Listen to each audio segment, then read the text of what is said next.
Nasaan na yun? Be, nasaan na introduction mo? Hello, be. Choppy ka! Aray, kinagat po ako na lumok.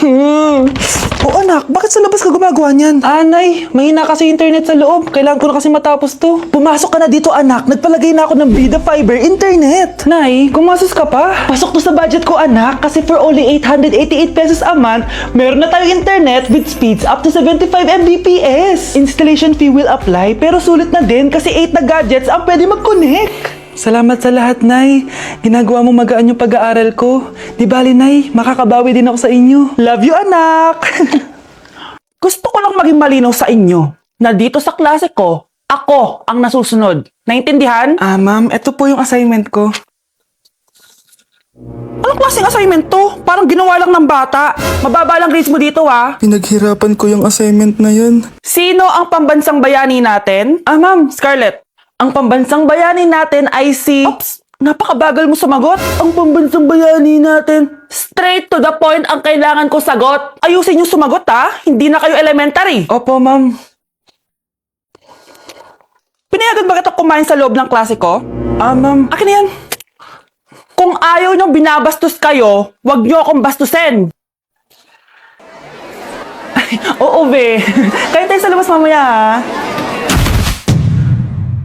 Hala, galit na si ma'am. Umalis lang ako saglit, ganyan na kayo.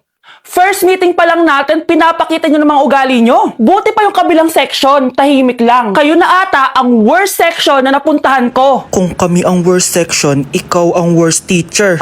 Sorry po, ma'am. At dahil dyan, bibigyan ko kayo ng maraming assignment. Ma'am? Oh, Scarlett, kamusta ka? Sana ikaw na lang ulit teacher namin. Ang sungit ng bago naming teacher, eh. Hayaan mo, next quarter, ako na ulit ang magiging teacher nyo. Talaga, ma'am? Thank you, Lord! Hi, guys! So, may mga nagre-request sa inyo na ipakita daw namin yung mga childhood pictures namin. So, okay. Mauna na ako, ha. Ang unang childhood picture ko ay... Hala! Guys! Tingnan nyo. Tingnan mo yung naka-brace pa ako dyan, no? Hala, parang may tartar. Ano sasabi mo? Okay. Mahal ko yan. Anong Ikaw na. Saan yung sa'yo? Gusto ko makita. This is like a baby photo. Tingin. Di ba? Oh, cute! Ito naman yung next, guys. So, tigda tatlo kami childhood picture. So, ito yung next sa akin, guys. Ay, wait lang. Ayun. So, ayan, guys. Ha? Sino yun? Saan yun? Ako! Ayan, no! Ba't may picture ka ng ex mo dyan? Picture ng ex ko to. Sino yun? Ha? Sino yun? Anong sino yun? Sino yun? Sino yan? Sino yan? Sino yan? Sino? Sino yan? Kaibigan Sino yan? ko. Ex mo yan. Anong ex? Ex mo yan! Ewan, baka na-save ko lang kanina. Hindi, naghahanap kasi ako kanina ng... Wow! Wow! Ganon? It's not what you think it is, okay? Okay, next na, okay? Bash! No! OA mo, ang OA mo. OA mo, dito ka na. Bash, patingin na natin sa'yo. No. Ano, no? Bash, hindi, ano ba? Parang... Guys, di niyo alam na pinaprank ko siya. Nag-walk out siya, guys. Hello, nasasayuin ko muna siya. Bash! Anak, kailan ka uuwi? Magpapasko na. Ayun na! Malapit na mag-Noche Buena! Bilisan nyo! Oh, naayos ko na yung table, ha? Lagyan nyo dito yung mga pagkain. Oh, pinaglutuan ko kayo ng favorite nyo. Kaldereta! Mga anak, sana nagustuhan yung mga regalo namin sa inyo. Thank you po! Hindi na magiging blurred yung mga pictures ko. Wow, mga favorite box ko to, ah. Thank you po! Ang angas naman nito. Solid! Sa wakas, makakalaro na din ako. Nay, sana palaging ganito. Sana palagi tayong masaya at kompleto. Siyempre naman anak, ano ka ba? Oh, 12 o'clock na. Merry Christmas, mahal. Merry Christmas, mga anak. Oh, Merry Christmas. So, kain na tayo. Merry Christmas, guys. Merry Christmas. Mahal ko kayong lahat. Merry Christmas. Best family ever. Bawi na lang ako next year, Nay. Scarlett, focus on your work. Opo, ma'am. Ito na po.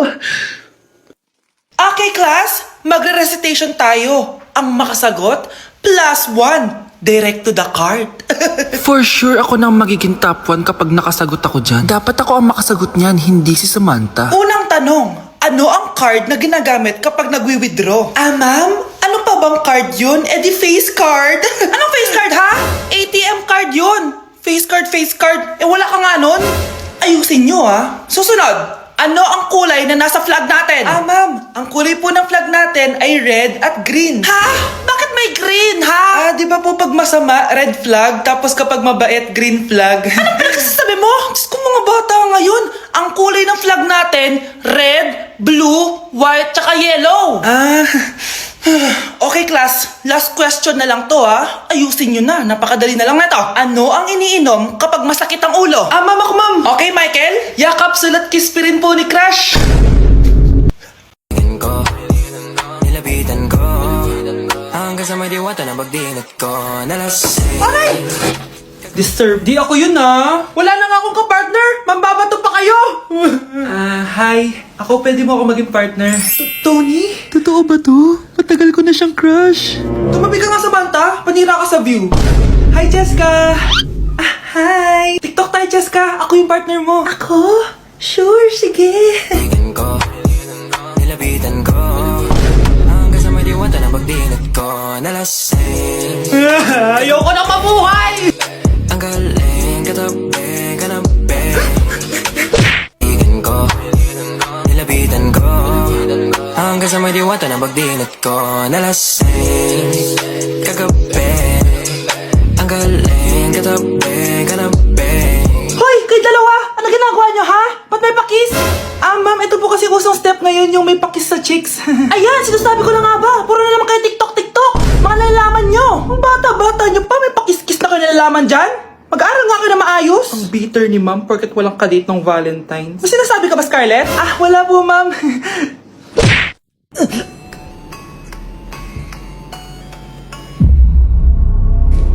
Isa ka na din katulad ko, anak. Anong ginawa mo sa akin, Nay? Kakaiba yung nararamdaman ko. Gusto mo malaman ang totoo, di ba?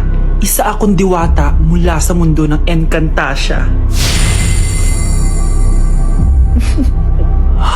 At isa sa kapangyarihan ko ay ang manipulahin ang picture na nasa cellphone mo. Bakit di mo lang sinabi sa akin, Nay? Dahil ngayon ang tamang panahon, anak.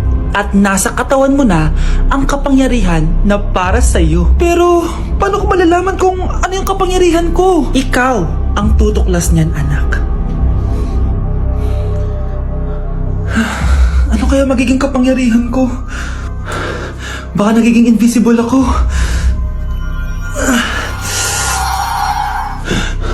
Hindi ako nawala. Baka kaya ko magpalutang ng gamit.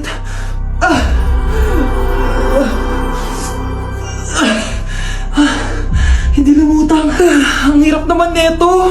Baka kaya ko tumagos sa pintuan. Aray. Tatay ako.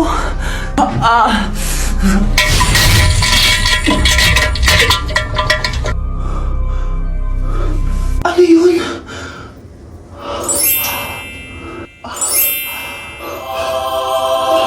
Ito ba yung kapangyarihan ko?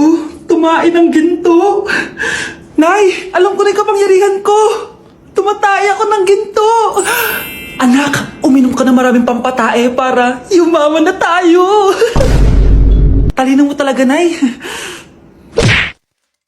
Trigger warning, kung takot kayo sa tahi, huwag niyong papanoorin to. So may nag-comment, bago ko sagutin yan, gusto ko lang sabihin na Happy New Year everyone! Tapos na yung 2024. So, answering the question, ano po yung nasa labi niyo? Tinahi po yung labi ko. Ang ginawa pong surgery sa akin is lip reduction surgery. So, pang 5 araw na to guys, and as you can see, hindi ko na ilalapit kasi baka matakot talaga kayo. Bakit ako nagpa-lip reduction surgery? First of all, siguro lahat naman tayo may insecurity. And kung di nyo napapansin, malaki talaga naturally yung labi ko. Mas malaki yung sa taas compare sa baba. So hindi siya proportion. Actually, dapat hindi ko na siya itutuloy. Pero may isang bagay kung bakit ko siya tinuloy. And yung number 2 reason ko is palagi ko siyang nakakagat whenever na kumakain ako. So dahil nga malaki yung labi ko, marami laman sa loob. So kapag ngumunguya ako, nakakain ko siya. Ang tendency, hindi nawawala yung singaw ko. And lumalaki yung singaw ko kasi palagi ko siyang nakakagat. Imagine, hindi lang isa isa, hindi lang 2 ko siya beses nakakagat, kundi siguro mga 5. Ganun kalala. So, dugong-dugo talaga. Kaya tinuloy ko na rin siya para finally mabawasan na yung laman niya sa loob at sana hindi ko na siya makagat in the future. Pero syempre, para mas maging confident na rin ako sa mga pictures. Kung nagtataka kayo kung bakit after Pasko or December 26 ako nagpa-surgery, is yun yung earliest na appointment na pwede yung doctor ko. And yun na yung ginrab ko since kailangan kong gumaling before ako bumalik sa school. Kasi di naman ako pwedeng bumalik sa school na nang ganito yung sitwasyon ng bibig ko. Paano ako magre-report, diba? Ito na ata yung sinasabi nilang New Year, New Me. So yun lang naman guys. Again, happy New Year. Wishing you all the best in 2025. Babalik na ako sa content ko. Promise, pag gumaling na talaga to. Bye-bye. Wow, Edward! Ang ganda naman ng bahay mo. Simula ngayon, Scarlett. Dito ka natitira, ha? Masanay ka na. Matanong ko lang, bakit pala gusto mo akong panagutan? Di ba iniwan mo na ako? Scarlett, hindi naman talaga kita iniwan. Alam mong, kinailangan ko lang sumama ng matagal sa ibang bansa. Kasama yung mga magulang ko. Ang importante, nandito na ako, Scarlett.